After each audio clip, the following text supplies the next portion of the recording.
Hey guys, Drifter here. Welcome to Ghosts in Depth. In today's episode, we're going to be talking about the Bison Rework. This gun has been both nerfed and buffed as of today. It's got a complete rework. If you remember, it was considered the least powerful submachine gun, and then it got a considerable buff, and then it was considered overpowered or unfair. So Infinity Ward said they would nerf it, but the nerf was more of an official rework. It got nerfed and buffed. We're going to talk about everything about it. You're going to get to see me using it, of course. And before we move on, I'd like to mention that the Ask Drifter Ghosts app is out for both iPod and Android. The link is the first one down there in the description if you're interested, but let's talk about what's changed on the Bison. The Bison headshot multiplier has been reduced to 1.3x from 1.5x. This is not a super hard nerf, but there are other nerfs to the range. What this does is decreases the amount of melty headshots that you get. Because this weapon would deal 42 damage, you had 1.5x multiplier, you could actually get a 2-shot kill with the Bison if only one of your shots was a headshot. So a lot of times they'd shoot people in the neck or the body, and then it would kick up and hit the head, and it would kill them very, very quickly.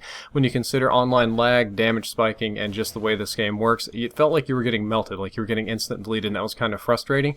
Because you get less headshot damage, you are going to get less of those 2-shot kills over range. You can still definitely 2-shot headshot or one body and one head up in close range, though you're going to get less melty long-range headshots. The range also took a nerf to kind of cut back on this, because that was the big problem with the weapon. The range has been reduced by approximately 20%. The new 3-shot kill range on the Bison is 13.4 meters. To put this in perspective, the old 3-shot kill range used to be not the oldest of old, but the post-buff 3-shot kill range, where it was a really strong weapon, was 17 meters. It's now been scaled back to 13.4 to make it just a little bit more sane. So both of the nerfs to the Bison were designed to reduce the melty headshots and the long-range kills that it was getting. It's now going to be a much more close-range submachine gun, how it was originally intended to be. However, you can kind of circumvent that with the muzzle brake, but only a little bit. It also got a buff in its sprint out times. The sprint out time is the time it takes for you to go from sprinting to running to shooting. Obviously, if you're sprinting as fast as you can and you pull the trigger, you're going to have some kind of delay before your bullets come out of the gun because you have to stop and readjust.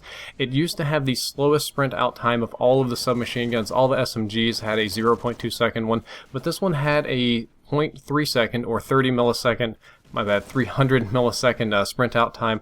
The new sprint out time is faster at 0.23 seconds or 230 milliseconds. I'm getting my words tied up here a little bit today, but it has been cut down almost by a third. However, it's still not as fast as a regular submachine gun. All the other submachine guns have a sprint out time of 0.2 seconds. The Bison's still a little bit slower at 0.23 seconds, but it's now more competitive as a hipfire weapon. For those of you that didn't like the Bison hip firing, well, now it can hip fire more or less just as well, and the optimal range for hipfire is not going to be the range at which it'll be affected by the headshot multiplier or the range nerf, and it will definitely get a bonus from the sprint out time. However, your long range Bison and your multi Bison have gone the way of the dinosaur. My overall conclusion about this weapon is that the Bison is still going to be a good weapon, and it's still going to be a good competitive weapon, but it's not going to be the melt rifle that it turned into be. I personally didn't find it to be as overpowered as other people did anyway, but for those of you that did find it frustrating, you should now find it somewhat less frustrating, but still being a viable weapon. Well guys, that's all for this episode. I hope that you enjoyed it, and I hope that you learned something useful. If you did, don't forget to like, favorite, and subscribe. Check out the Ask Drifter Ghost app down in the description. If you'd like to check out the previous episode that was on the undermount shotgun, the next episode is going to be about wall running, and I hope you enjoy that one too. Drifter out.